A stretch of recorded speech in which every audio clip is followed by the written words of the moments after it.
Namahagi ng relief goods ang mga tauhan ng San Juan Police sa mga evacuees na biktima ng bagyo na pansamantalang nanuluyan sa Santuario del Santo Cristo Church Evacuation Center sa San Juan City.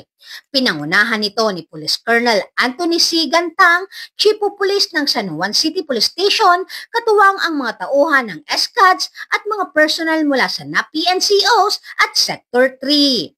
Hindi lamang tulong ang kanilang inihandog, kundi pati na rin ang seguridad upang matiyak ang kaayusan at kaligtasan ng bawat residente. Ang aktibidad ay isinagawa bilang bahagi ng mas malawak na advokasya ng PNP na maglingkod sa labas ng presinto at maging katuwang ng mamamayan sa oras ng sakuna. Isang patunay na ang tunay na diwa ng serbisyo ng kapulisan ay nasusukat sa panahon ng pangangailangan. Tunay na to serve and protect. Mula dito sa Metro Manila, ako po ang inyong PNN correspondent, Patrolwoman Ivy Corporal, alagad ng batas, tagataguyod ng Balitang Pulis.